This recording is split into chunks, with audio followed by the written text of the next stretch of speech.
Are y'all ready? It's time.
Woo! Good evening. Good evening. How are you? Welcome to Moments with Mama Sue.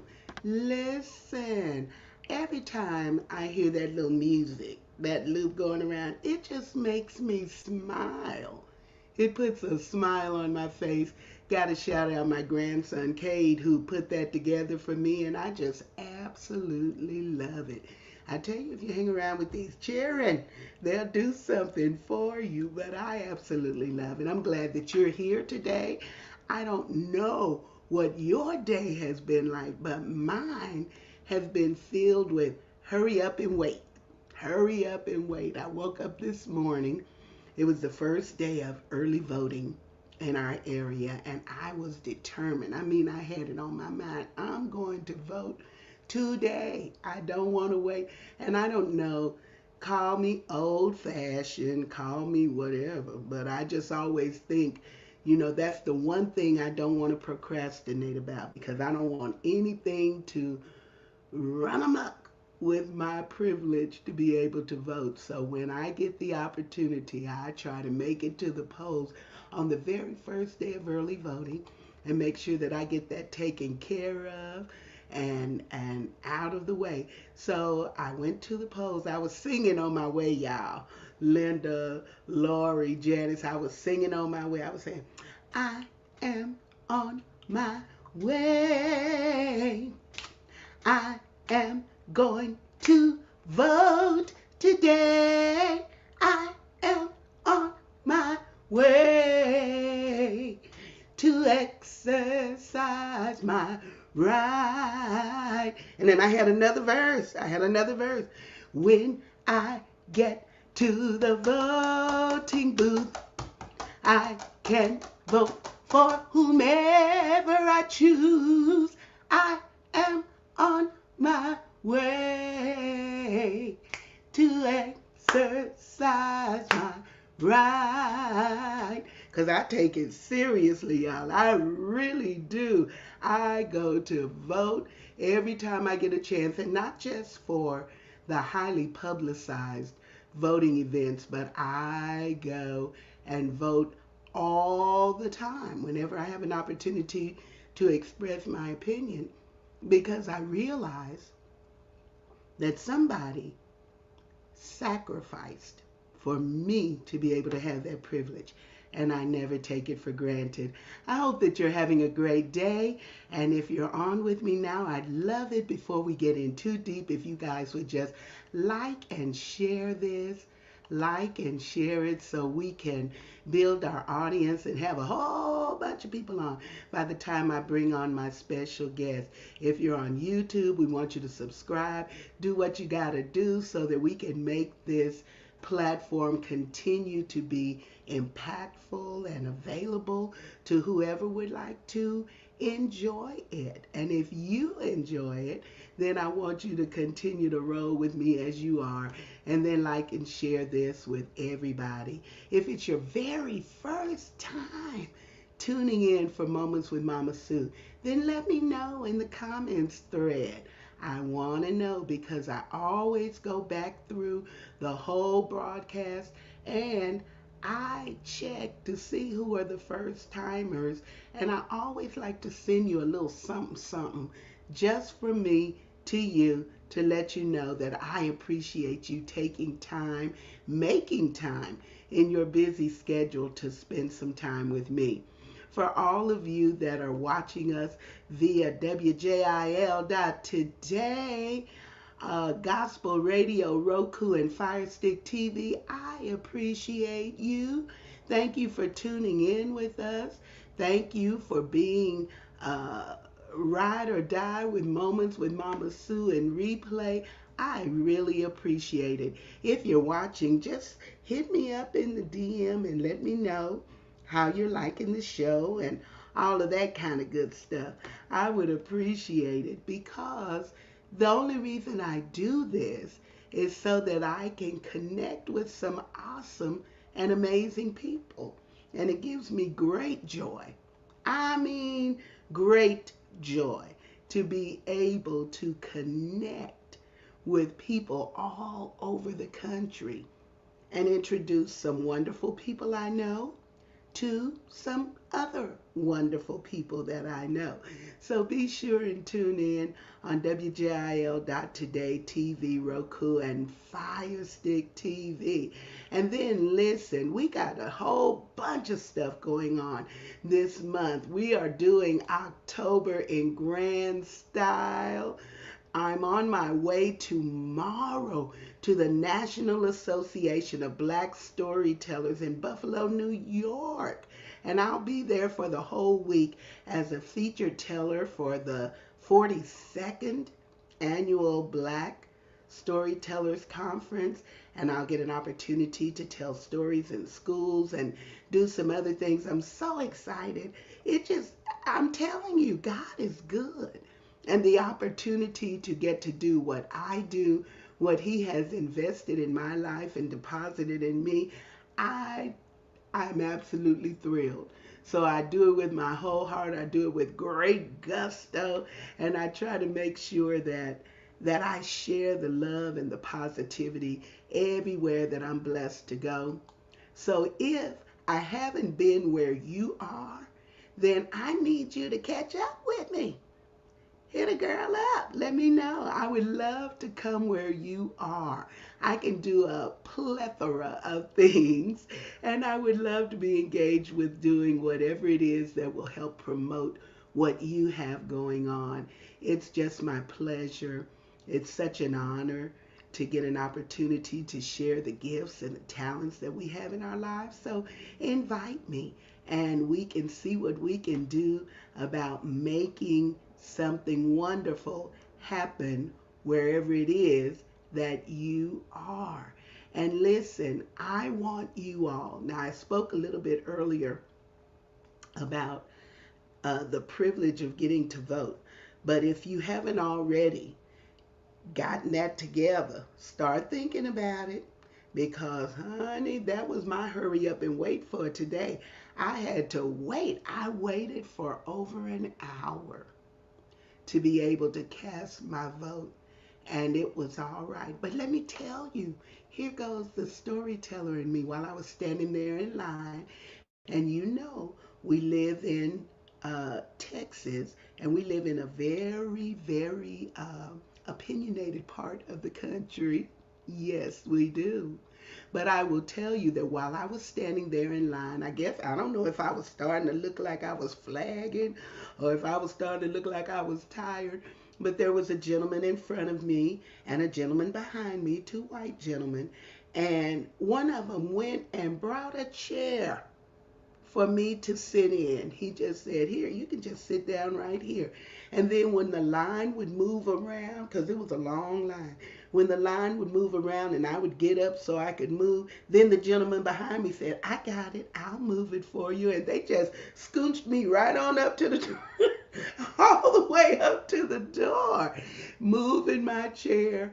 And by the time we got to the end of the line, then the gentleman said to me, "My name is," and he introduced himself, and he said, "I feel like we've been in line together so long, I should know your name." So we introduced ourselves. I have no idea what their political affiliation is, because you know when you go to the voting booth, that's your business. That's your business. You ain't got to tell nobody what you gonna do. But it was just wonderful to see the civility and the wonderful chivalry that is not dead. And I was the benefactor today. So I had, even though I had to wait, I had a great experience and something wonderful happened. So we're off to a great start for tonight. I want to tell you that I have a guest with me that I've known for quite a few years now, and I met him way back in the early days of my attending the Gospel Music Workshop of America. I was a novice. I had only been maybe once or twice before I met this particular gentleman, and I've known him since, seen him all around, and he agreed to come on and be on my show today, and we are going to talk with him right after this.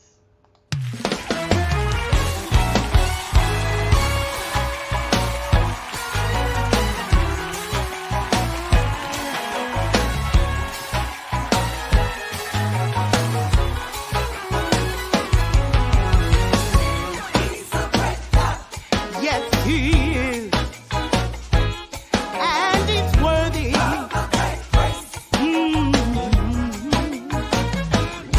glorify you. Hey, all of my days, I'll do it. 'Cause there's nobody greater, no one greater. It's beyond entertainment. It's an experience. Book Mama Sue Roseberry today. That is worthy.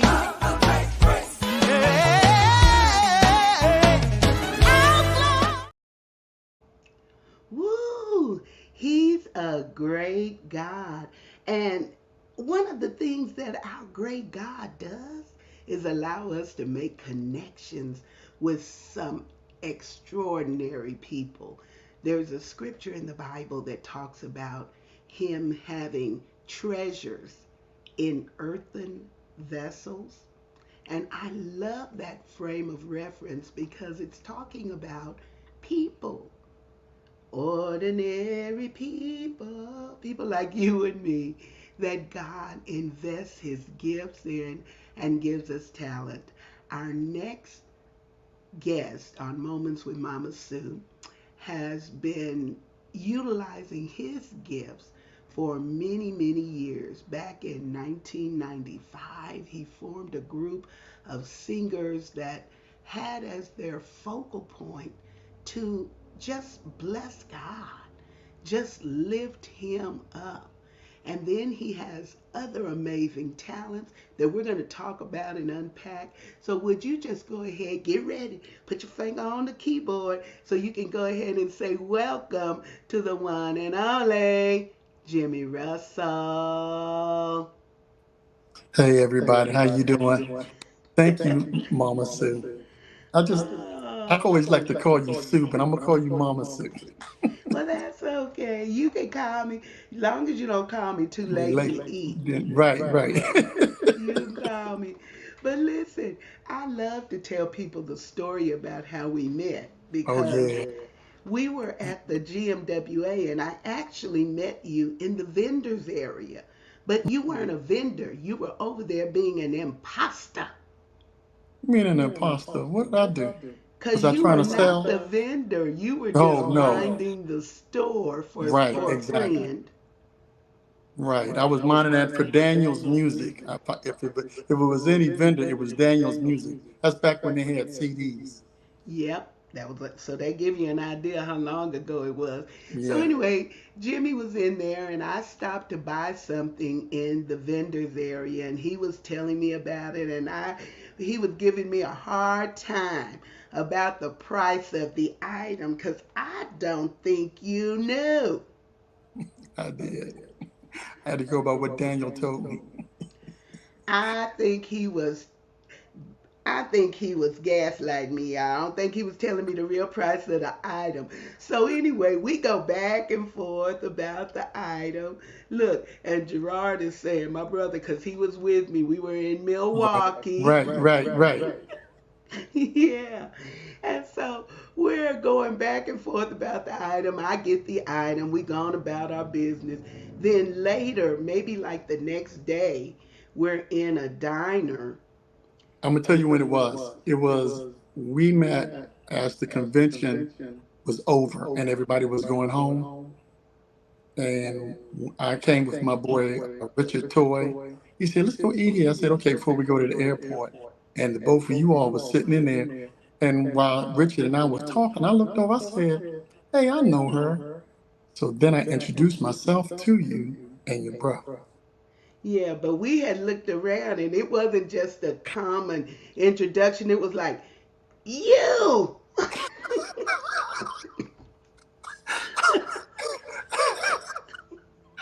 Oh Lord. And I've Okay. never forgotten it. But Yeah. what I came to know is that you were just all about the workshop. When did you start attending the GMWA? So when I was playing at my church in Bible where I met Donald Vales. It was in 1977, 78.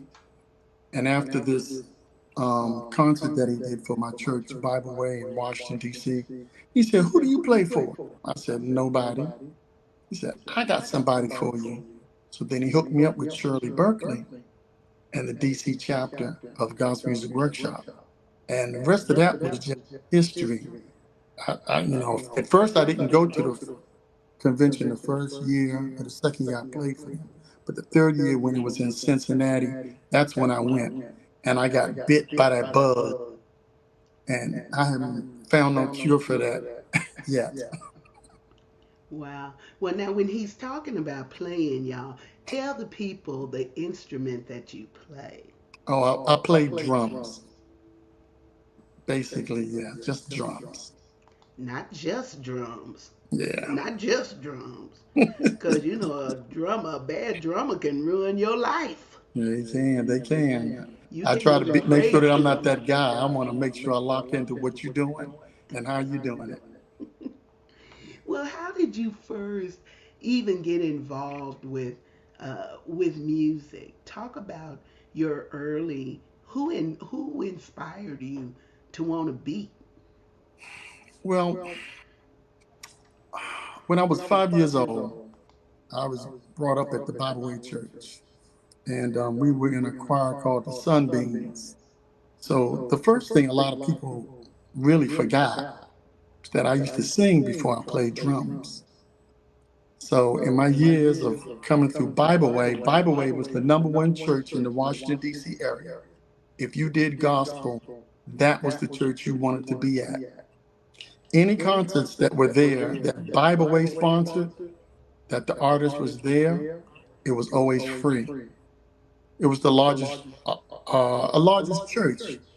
In fact, we were the first mega church, I could say. And I got to experience all kind of singing. James Cleveland, Benny Cummins, Edwin Hawkins, Walter, Andre, Mahalia Jackson, you name it, Brooklyn All Stars, all that music just kept coming through Bible Way. and I was just taking it all in. So that's how I got started. Wow. Look, Lamar Campbell is saying you were inspired by him. Of course, I was Lamar. I forgot all about that part. Lamar, Lamar is my boy. Yes. But Yeah. listen, while you were listening to all of these gospel greats, did you just only love gospel music, or were you trying to was you trying to beat in the club? Was you trying to have a club beat? Well, no, my mother was a missionary at the church. She had a stereo, and she never played no music unless it was classical or it was a gospel artist. And she didn't get or buy a lot of gospel music. I'm the one in the house that bought the gospel music when I got old enough and was able to make some money. Yeah, so no, the club thing didn't even come in my head till I started getting into middle school and senior high school. That's when I got to really get to hear all the music of everyone and start to really appreciate them. Ah. And Eh, then who did you, because as a percussionist, we don't know maybe all of them. Back in the day when you used to buy um, albums, you used to have all the liner notes and you knew Right, who was right. playing on everything. We don't really do that anymore, so you may not No, know. they put it in your metadata now, but I mean, who can read metadata and they don't put metadata out that's going to read, who's actually on your project. So So who yeah. inspired you in Well, the percussion field? I have. I'm gonna try to go through it chronologically if I can. At my church, it was Teron Whitehead. He was known as the first drummer in the DC area at that time that could play gospel and played at many churches other than his home church. Larry Adams is the next one. He and I would hang together, but I would pay attention to how he played and what he played. Keith Charmer, he sold it to me by allowing me to play on his drums on Saturdays when no one was at church.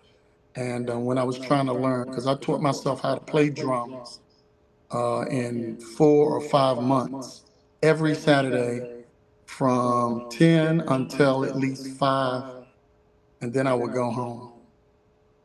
So after that, it was James Galloway. And then I have just a lot of other drummers that I just really paid attention to.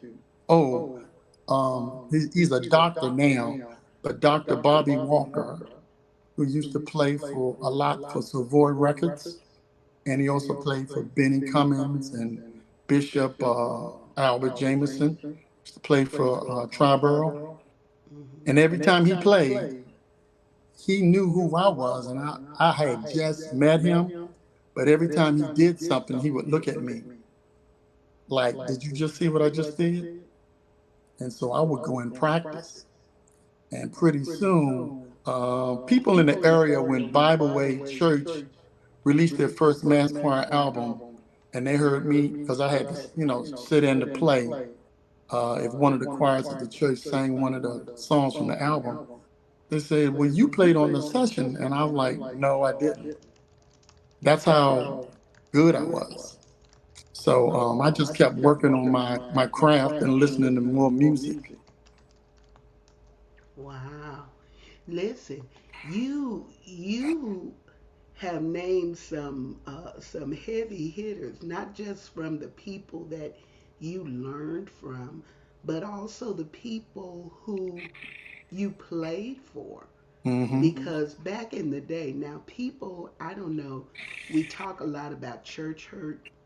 People always talk getting their feelings hurt, but back in the day, I don't remember them ever handling us so gently when we were not singing well, playing well. They would just tell you to get up or you wasn't doing it right. No, and look, they was not playing. So when I got my first opportunity to play, what I taught drummers in gospel music workshop when I would teach the class is if you have a testimony service, play in that service. That's a service that can make or break you, but it'll help you pay attention to whoever's singing at whatever tempo they're singing at. Can you do that? If you can do it, you'll be able to be a great drummer because that means you pay attention to details. And a lot of drummers that came through my class remembered that and would bring it up to me whenever they would come back to visit. And a few who are now doctors in percussion and everything in a few colleges, they've came back to say thank you, but they said, I remembered that, and I teach that to my students. Well, the testimony service was good for a lot of things. Testimony Oh, man, service. look, to sing, to get the words right, to get your pitch right, can you get Mm-hmm. everybody in with you? Is your voice Ad going to be lib. able to carry over everybody? To be able to ad lib. Ad You lib, were saying clap, if the stomp your church was feet. singing help me, Lord, help me, you had to come on with something else and you had to That's do it right, you right. sure did. You sure did. Tambourine, cowbell, bass drum, and that's what all the women played. So, Yeah. But now, really, percussion has kind of been a male dominated field. yeah, it has. But what female drummers do you know that are really holding it down? Because I Oh, know it's some man. sisters that want to play. It's always little girls want to play. Oh, And in let our me, church, they were coming up and they wanted to play, and sometimes the preachers would discourage them and say, that's not for girls, that's right. for boys. But we got rhythm, we got rhythm. Okay, so the first woman drummer that I ever met, she played for Keith Pringle and Pentecostal. What was the name of his choir? I can't think of it this second. Um, can't stop praising his name. That's a woman playing on that. Yeah, that's a See? woman that played on that. I can't think of her name right now, but she played drums on that. Another woman drummer that I know lives here in Atlanta. Her name was Cheryl. She played for Kurt Carr. So when in the sanctuary, that's her playing drums. And since then, I've met some other drummers. Like I met one drummer. She went to Howard University. When she graduated from Howard, maybe a year later after graduating from Howard, and she didn't come from the DMV area, but when she graduated from Howard, she went straight to California. Maybe about a year or 2 years later, she was playing for Prince. But she loved Wow. gospel. That's the one thing that I've always taught my drummers too. I said, the world wants you. The world needs you. They need all of these church musicians because we bring something that everybody else can't bring. Even in singing, everybody brings something that other people can't bring. They have to learn it or figure it out. We've already done it in church. There's not a genre of music that we cannot sing in church. That part right there. Yep. That part right there. Listen, if you just tuned in with us, I have the incomparable Jimmy Russell on with me tonight. He is one of the finest drummers, I'll say percussionists, that I know. And he's even gone on to inspire and teach others how to play drums. But he's more than just a drummer. And we're going to talk about the more right after this. Today's broadcast is brought to you by Miss Annie from way down south. She's loud, she's fun, but you'd better watch out. Put on your seatbelt and take the rollicking ride with the unpredictable Miss Annie as she whips and turns and drives straight into your heart. Own it today at www.sueroseberry.com. Woo! Listen, I am having the time of my life getting an opportunity to introduce some wonderful people I know to some other wonderful people that I know. And today's featured wonderful person is Mr. Jimmy Russell. Hey, everybody. Well, We're going on and say, oh, well, thank you. You are pretty wonderful, pretty I tried. exceptional. I tried. Well, you You, did something back in the 90s. Back in the 90s, if we can go back that far. You started a musical group because you talked a little bit earlier. You said before you were a drummer, you were a singer coming up in the yes. church and hearing all these vocals and everything. Now, I have to tell y'all, I ain't never heard Jimmy Russell sing till I found out he was over a group. Then I started trolling and finding his music and listening to it, and he got a little something going on. Jimmy Russell, the singer. But can you tell us what inspired you to start Jimmy Russell and Because of Christ, BOC? Well, in 1995, I was the minister of music at the Greater New Hope Baptist Church, and they had a vibrant and talented and anointed group of singers, young people. I'm talking about teenagers. That was called the Flossie Jane Hamilton Ensemble. Now, the name comes from the previous pastor's wife, who they named the choir after because she loved the young people of the church. So we were in a choir competition, and what we did, we won the choir competition at Landover Mall, and it gave us the gift of going to Tampa, Florida, to record on Bobby Jones Live. Mm-hmm. So we recorded there, and when we finished, everybody was excited and running around Tampa. I just took a few minutes and I went on a walked down to the water, and I just talked to the Lord, and I said, "Well, Lord, what do you want me to do? Is this it?" And God said, "Nope. I want you to put together a group of singers that's going to be peculiar, but they're going to be different. They're going to be different. They're not going to sound like everybody else. They're not going. When you bring it, it's just going to be something altogether different. People are going to be like, wow." So I said, okay. So after that, I talked to some of the young people in the choir, and I told them I was getting ready to start a group. What should I call it? And I said, I really don't want my name on it. Well, they said, so they talked and threw names back and forth. And one young lady, uh, Trina, her last name is Tillery now, but she said, well, what about Because of Christ? I said, you know what? That'll work. So I started a group, and I asked some friends that I knew that sang. I said, hey, I'm going to start a group. How would you like to be a part of it? And they was like, well, okay, Jimmy, cool. So that's how Jimmy Russell and Because of Christ started. Oh, also, I meant to put this in there. So I didn't want my name on here, but because I've been paying attention to the industry, as they so-called call it, I said, let me put my name on here, so at least people will say, well, who is Because of Christ? I don't know them. But if they hear my name, they'll say, oh, this is Jimmy. Jimmy got a group. And so that's how I became Jimmy Russell and Because of Christ. Ah, Jimmy got a group. Jimmy got a group. Jimmy. I know it's the songwriter in you. I got you. I got you. Jimmy got a group. But listen, the singers that have come along over the years, did you've retained some of these singers since inception and they've continued to be a part of the group?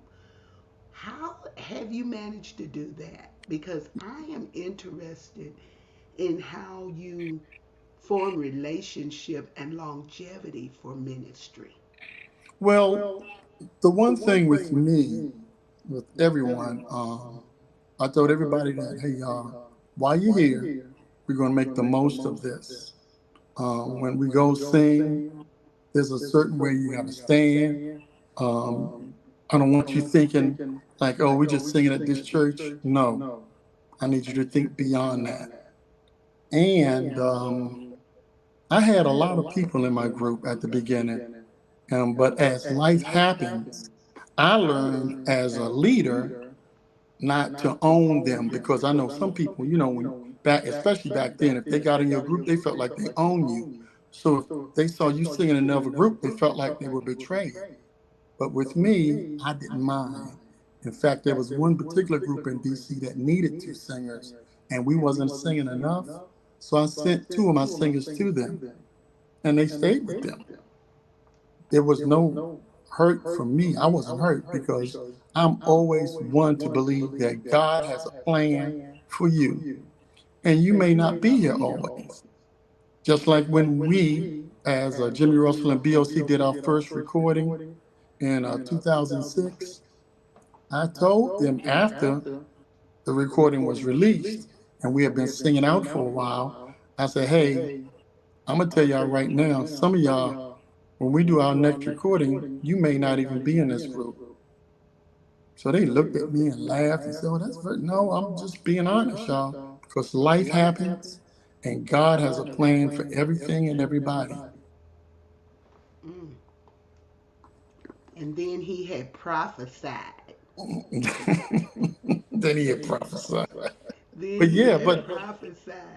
but I And so, thank God for the ones that I have been able to ask that they, just, and I never try to take nothing from nobody else's group or any of that. I just asked them, hey, would you like to sing with us, or could you help me out to sing? And a few people just said, you know what? I'm going to stay here. I'm going to sing with you. I didn't make them come. That was God. And we've had a great time ever since, even for the group that I have now. well, now you said something that was really key, because that is something I don't know if it's a cultural thing, or is it a denominational thing about feeling like you own people. Never. I've never, ever owned anybody. I've never owned a musician that played for me. I've never owned a singer that sang with me or sang before me, like one of the choirs that I've directed. And they was like, look, I had one woman, she said, the Lord told me to get from among you. I'm looking like, what? Okay. But then 6 years later, she wanted to come back. I said, no, ma'am, I can't hear that in here. I love you and I pray for you, but Because it's so important that we remember that all of these gifts that we have really do belong to God. to God. That God is the one who endows us with these talents and these gifts to be able to use on whatever platform He has made available to Mm-hmm. us, whether it's our local church, or it's a community choir, or if it's the Gospel Music Workshop of America, Right, or even right. if you are touring as a recording artist. So when you are getting, what's one of the things that you think gospel singers must know, group singers, what is one of the key things that they must know if they are going to be effective? Well, if you're going to be effective to me, and I have to be honest, you got to really know and love God and have the Holy Ghost. I'm sorry, but that just is my thing, because I find it hard if you can't sing about God. I had a person in my group one time. Now, for me, at any given time, and the group can attest to that, sometimes I've asked musicians to pray and they would pray. But I've had some singers that said, oh, I can't pray. I was like, what? Afterwards, I would talk to them and I would say, hey, this isn't that, this is not that kind of group. We really do believe what we sing, and we try to live this life of what we sing. So if I ask you to pray, just pray. My grandchild can pray, you can pray.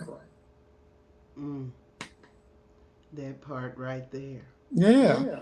I mean, come on, y'all. That's what this is about because when he comes, he's going to come. And then it won't matter. Then that's when all of a sudden you want to pray, but okay, I'm not going to talk about that part. Well, you have also been a minister of music Yes, at churches. yes. Now, not just the percussionist, but that in that realm, you're having to sometimes direct, teach, train, do all of those things.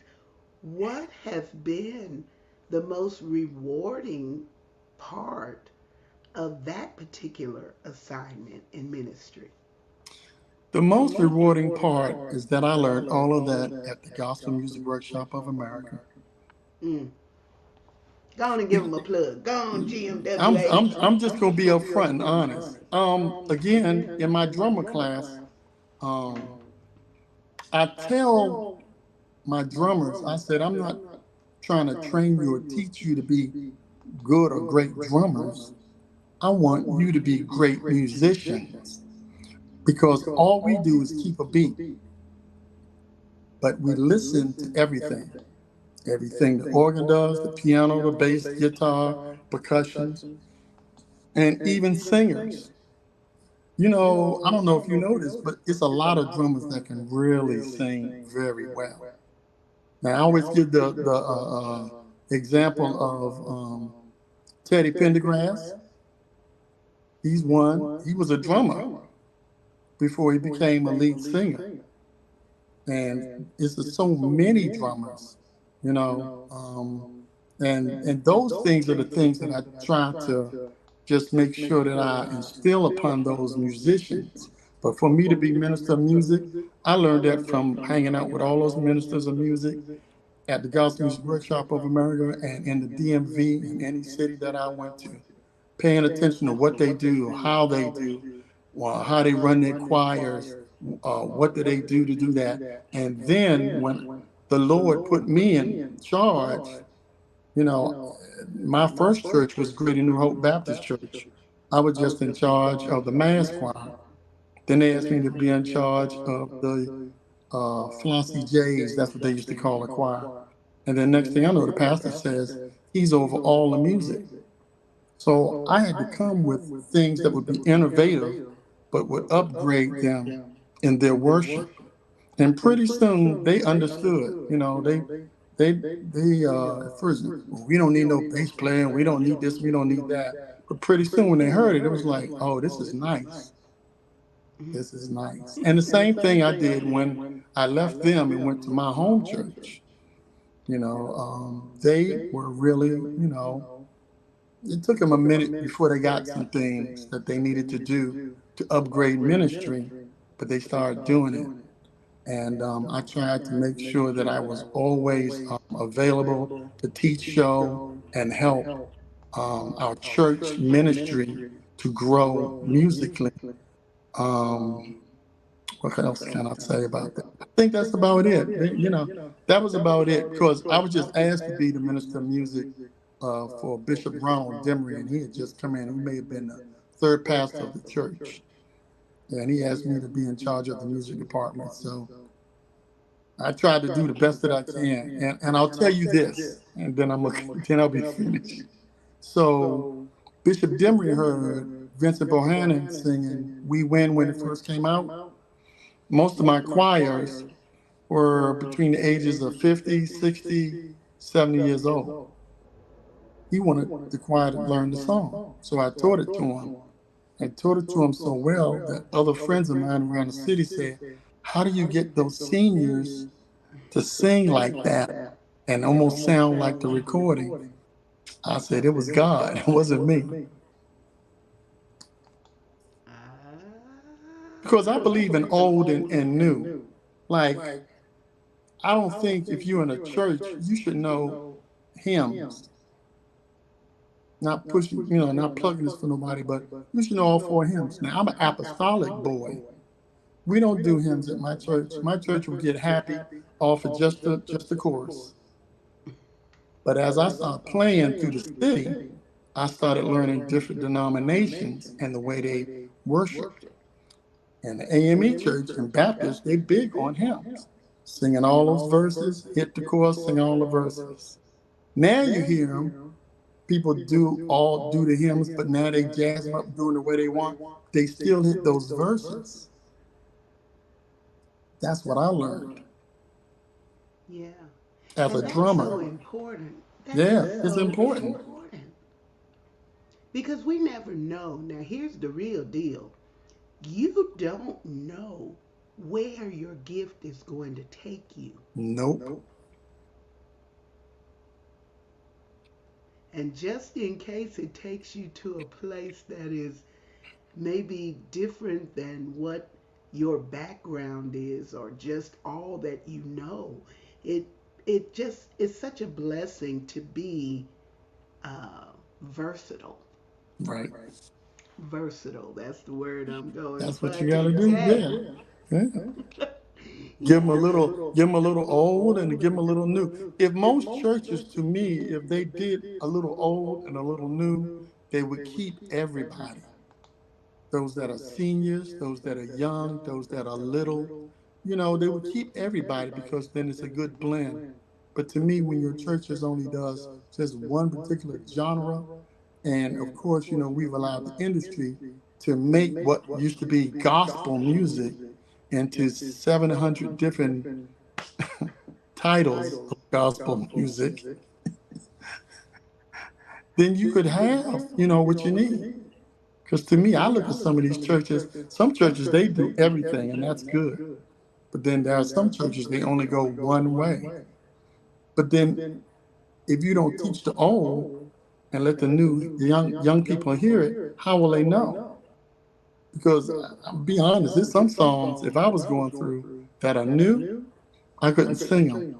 And that's just me. I would go back to an old hymn and think. Yeah. Well, the wonderful thing is that God equips us with Yeah, so much. so And much. every time you think that you have exhausted it all and you know it all, guess what? Something brand new. New is coming out. That's right. What is something new that's going on today that's flipping your dreads?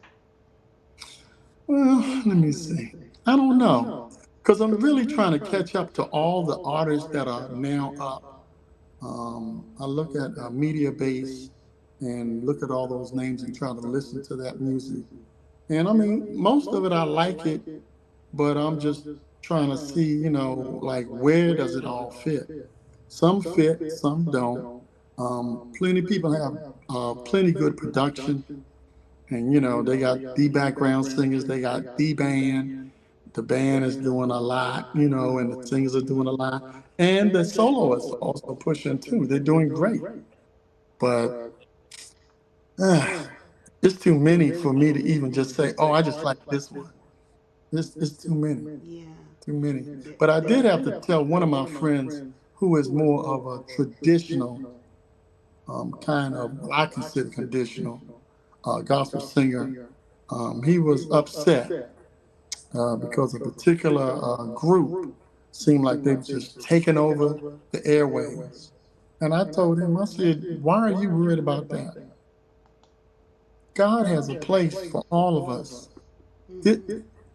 people have to understand that when it's your season, then you need to do everything you can while you have that season and that platform. When you don't have that season and that platform or it started going down, then you've done exactly what God wanted you to do during that time. So, That is good. I like that. I really, really like that. Because sometimes we are driven by the wrong thing. mm-hmm. Our focus is wrong. I Right. always see entertainers and artists, all artists, secular, gospel, whoever, that are always trying to top whatever they did last. You still the same person. Same person. I mean, it doesn't matter. You know, you don't have to come out with another something to break a record that you had. You the same person. And especially when you set a precedence. Look at Earth, Wind, and Fire. When's the Yes. last time they put out a new song? And they still get standing room only concerts. They don't have to. You get what I'm saying? When you set your standard, you don't have to do that. Mighty Clouds of Joy can walk in, they sing them same songs, and guess what? The room is still packed. They still reach. They still Still minister. reaching, that's right. Hmm. Well, we have a question in the chat that I do Okay. want to address because Lamar says, ask Jimmy, how has gospel drummer and drummers and requirements for drummers changed over the years? Man, I'm gonna make it short, but it is drastically changed from my days of when I was playing and those that I was watching to what I hear now. Drummers now, producers, musicians, they want more fills and more drive. Well, really more fills than anything else. That's what I'm hearing. So I can only, and I'm just speaking for me, I can still play, but at some of the levels of some of these songs, those intros and all that stuff, it's a lot. I gotta sit down and actually work on it.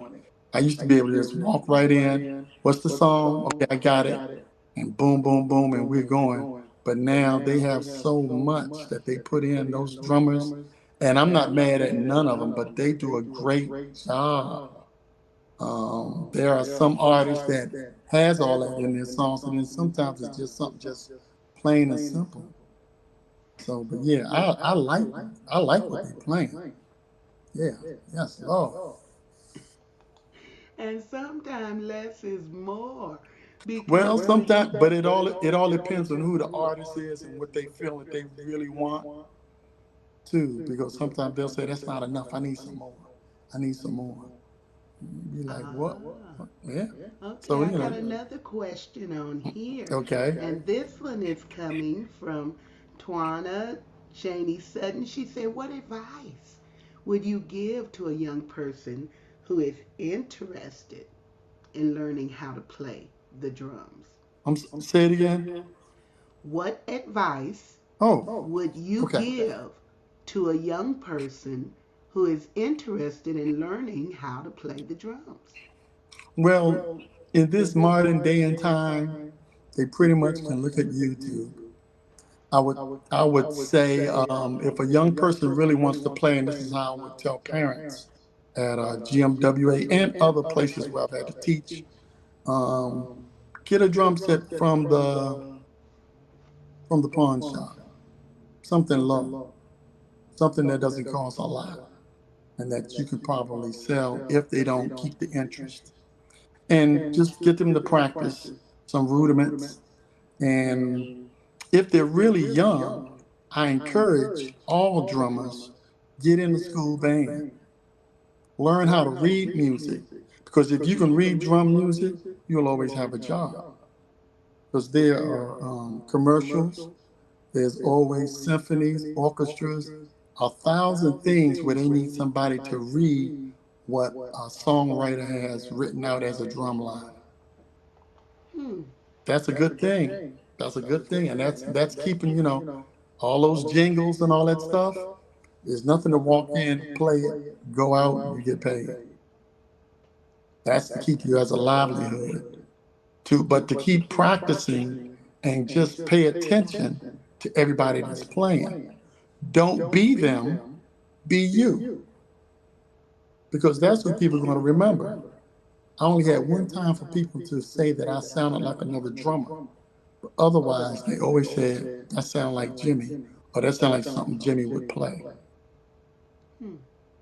You got to set your own precedence of how you want to play and the way you want to play.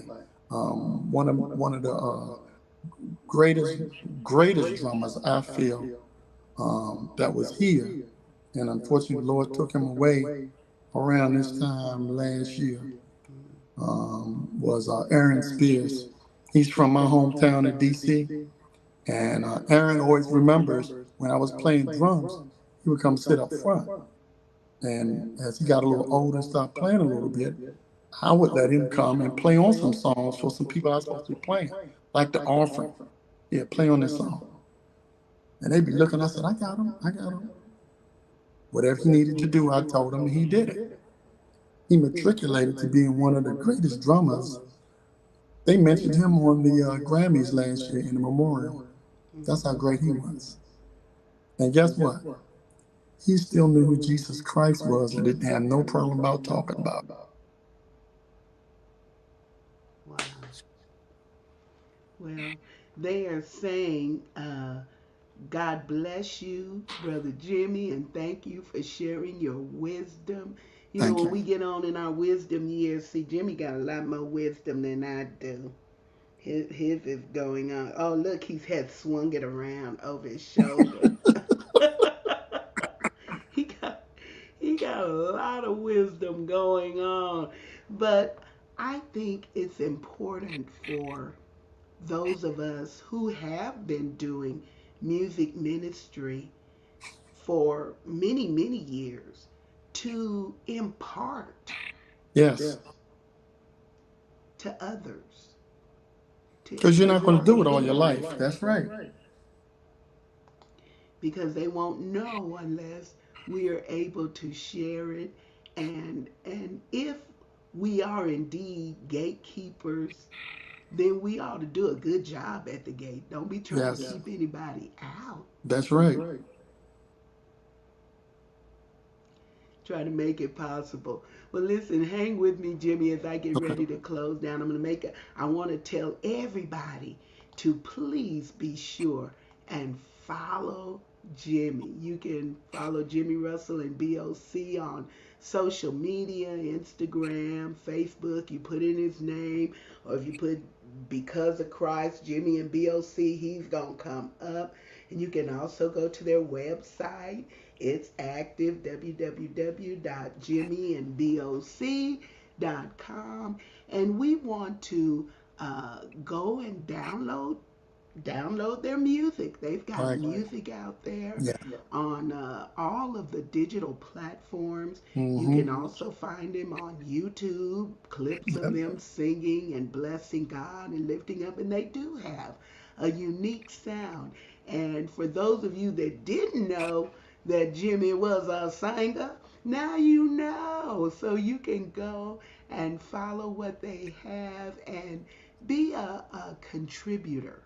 I want you to like, and I want you to follow, and I want you to share what they're doing, because as independent artists, that's the way that we gain traction, Yep. by having you to support and engage in what we're doing, and be that person that is making that happen. That's what we need. That's what we want. I appreciate you tapping in today so that you could get an opportunity to meet my wonderful friend. I call him friend, even though I met him first by saying, You! He is a wonderful man of God, and we've enjoyed having you on today, Jimmy, to talk about all the things that you have encountered in music ministry. Thank you, man. Well, thank you, Sue. I really appreciate this opportunity to come and share. And I'm just so blessed to have friends like you that when we see each other, it's always original. It's never fake. It's real love. And I appreciate you for all these years of being a good friend to me. I And Lamar Campbell. Don't get my Don't forget Lamar Campbell. Yeah, let me not What? forget Lamar Campbell. Who can forget Lamar Campbell? Yeah, Lamar was just with us last week, and we loved having him. But That's my listen, guy. for everybody, be sure and follow Jimmy. Jimmy, hang out with me a little bit until I get this all Okay. wrapped up with a bow and put away. Thank you for being here today. If it was your first time, be sure and let us know, because that's what we enjoy doing, is connecting with people all over and introducing some wonderful people I know to some other wonderful people. We want you to like and share this. You can see this broadcast in replay. And if you like what you see, if you like what you see, we hope that you will be a supporter of Moments with Mama Sue. You can support what I'm doing via Cash App at $ Sue Roseberry, and whatever you give, I'm always able to take that and invest it in what I'm doing and hopefully do a better job at what I'm doing. I'm growing and learning all the time. I go to YouTube University and try to figure out as much as I can so that I can make this whole process be something wonderful for Mama Sue's family. So you can do that by Cash App. If Cash App is not your thing, you can do Venmo at Sue-Roseberry-1. And if you say, oh, Mama Sue, I don't do either one of those because these electronic devices, oh no, that is the devil.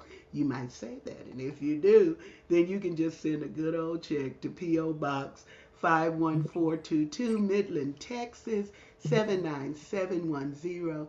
And if you can't do any other thing, you can pray for me that God will be glorified, that his name will be magnified, and that the people of God will be edified.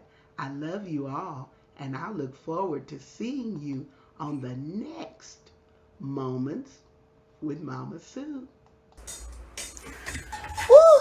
Now that's what I call a great show. Woo! We out of here. Moments with Mama Sue. Moments with Mama Sue. Moments! Now we can do it a little better than that. Moments with Mama Sue. Moments with Mama Sue. Moments! Well, all right, come on with it. Moments with Mama Sue. Moments with Mama Sue. Moments! Yeah! Moments with Mama Sue. Moments with Mama Sue. Moments! Wait. Moments with Mama Sue. Moments with Mama Sue. Moments! Moments with Mama Sue. Moments with Mama Sue. Never know what to expect. Hey! Moments with Mama Sue. Moments!